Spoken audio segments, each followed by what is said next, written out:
কষ্ট করে সে ভেতরে চলে গেল। ভেতরে যেতেই দেখতে পেল সবকিছু এলোমেলো এবং দেয়ালে বিভিন্ন রকম পেন্সিল দিয়ে আঁকাআঁকি করা, প্রচণ্ড ময়লা চারপাশটাই। ইস, এখন তো মনে হচ্ছে সব পরিষ্কার করা ছাড়া বিশ্রাম নেওয়াটারও উপায় নেই। কি একটা অবস্থা হয়ে আছে এখানে। ঋতু পরিষ্কারের কাজে লেগে গেল। ঘড়িতে তখন রাত 2টো। বাইরে এখনো বৃষ্টি হয়েই যাচ্ছে। সবকিছু পরিষ্কার করে ফেলেছে সে।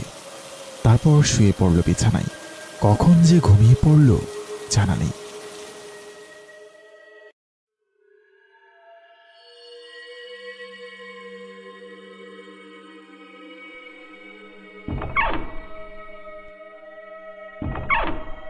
আর একটু ঘুমোতে দাও না মা। ও মা, এখন নাস্তা খাবো না গো, একটু ঘুমোতে দাও। এই মেয়ে, তাড়াতাড়ি ওঠো। এই, পরে খাবার শেষ হয়ে গেলে আর নাস্তা জুটবে না কপালে। আরে তাই তো, আমি তো এখন শহরে এসেছি, এখানে মা বাবা কেউ নেই। আবদার করে শুয়ে থাকা যাবে না, তাড়াতাড়ি হাত মুখ ধুয়ে নে ঋতু।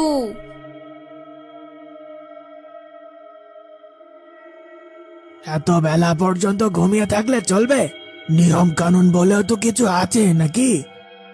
সরি, আসলে রুমটা এত নোংরা ছিল, গত রাতে আমি।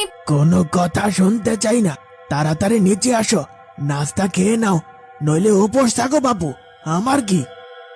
ঋতু নিচে চলে আসলো। টেবিলে সাজানো আছে খাবার। সে একটি রুটি নিতে যাবে, এমন সময় একটি মেয়ে তাকে ধাক্কা দিল। আরে, তুই গত রাতের মেয়েটা না, আমার পাশের রুমের? হ্যাঁ, আপনার নামটা?